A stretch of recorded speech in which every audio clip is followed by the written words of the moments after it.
and Peace family. I hope everybody is doing great this morning. Enjoy this Monday. I love Mondays. I'm going to get right into my lesson for today. And I wanted to talk about asking the Lord questions. So there's a lot of misconceptions around this.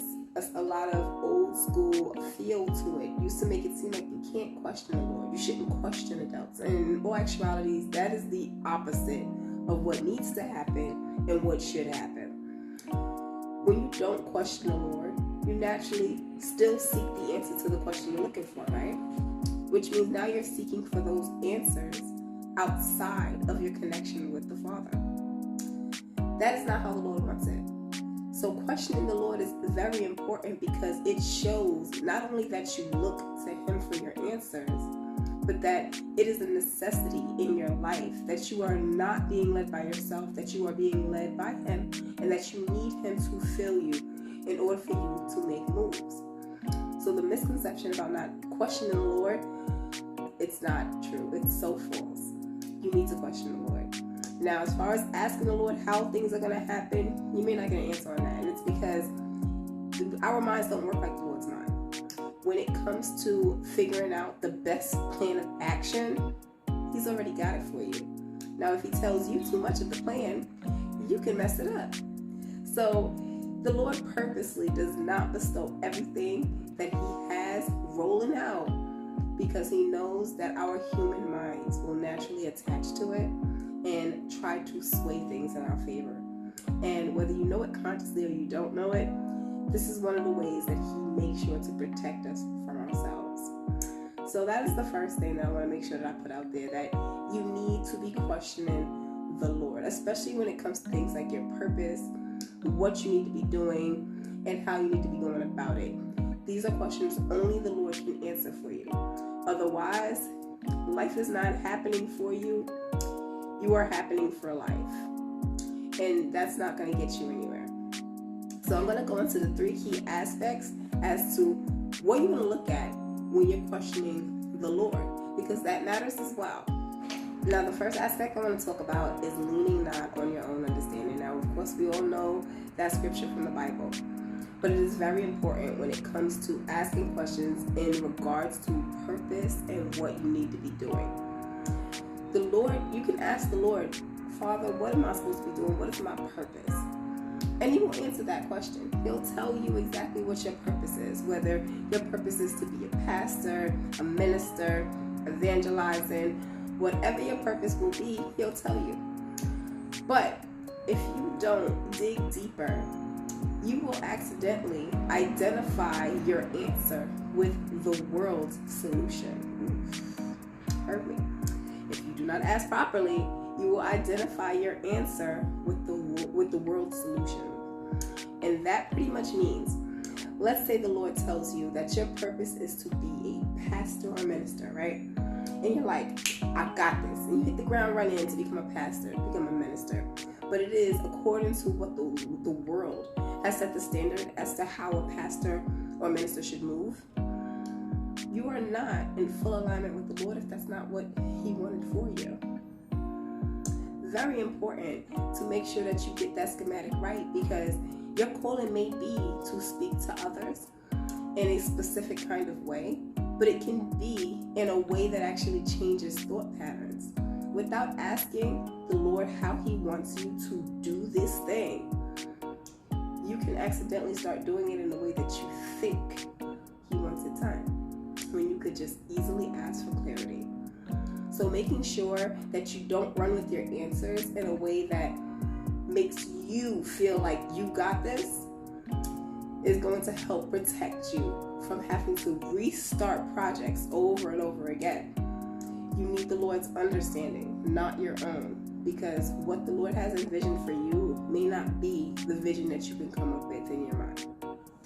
Now, the second important questioning aspect would be working with Christ toward the goal.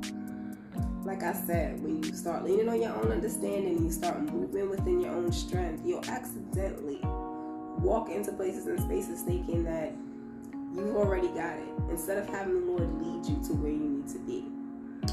You need to consistently be in contact with Christ so that he can fill your cup and make sure that you understand how you need to move. You are now a business partner with the Lord. So where a lot of people may not understand the connection you need to have, if you equate it to a business partner, you can. If you are running a business and you have a business partner, you don't just make moves without acknowledging your business partner. You speak to them about how they want to move on certain things, which parts of the projects are best for you, how you want to maybe get it done, timelines. All these things are very important. And the same way you would do it out in the world, you should be doing it with the Lord, hand in hand. Because there may be things that change as you're going through. There may be something that you're called to do and the Lord revamps it. How would you know if you're not speaking to the source of all of your information? So making sure that you recognize Christ as your new business partner and you understand that nothing is going to succeed without him, and without him giving you the grace to get it done, you'll make sure to not walk into a lot of places and feel very uncomfortable because you're unprepared and jumping into things too quickly.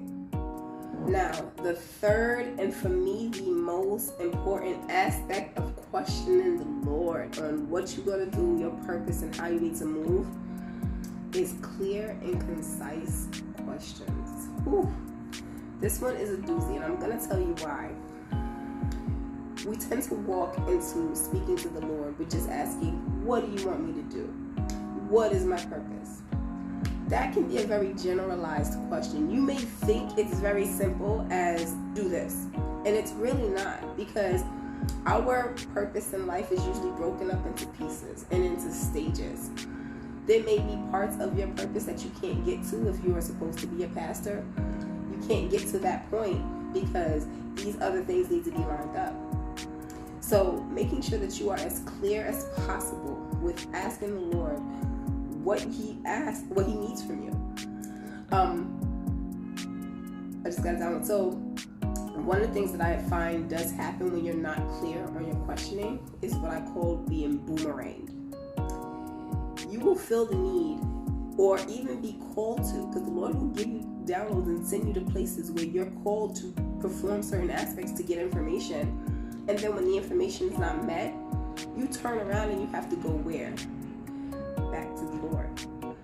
So there are times where the Lord will be like, okay, well, since you haven't asked me the right question, I'm going to send you to this space so you can ask the question. And then when you don't get your answer, you know where you're going to turn? You're going to turn right back to me. And then maybe if you change your line of questioning, you finally develop the question that you need that gets the answer that you're desiring. So instead of asking the Lord, what do you want me to do? And what is my purpose? Maybe you want to change the dynamic to what is your vision for the role in service you have for me? What can I do presently, right now, to get me closer to the goal? And they may seem like the same thing, but no. The other way is way more direct. It's way more expressive. You're asking for way more information, way more substance to provide the service you're asking for. So understanding that when you don't know what you fully want in detail, you will sometimes get things that are all over the place.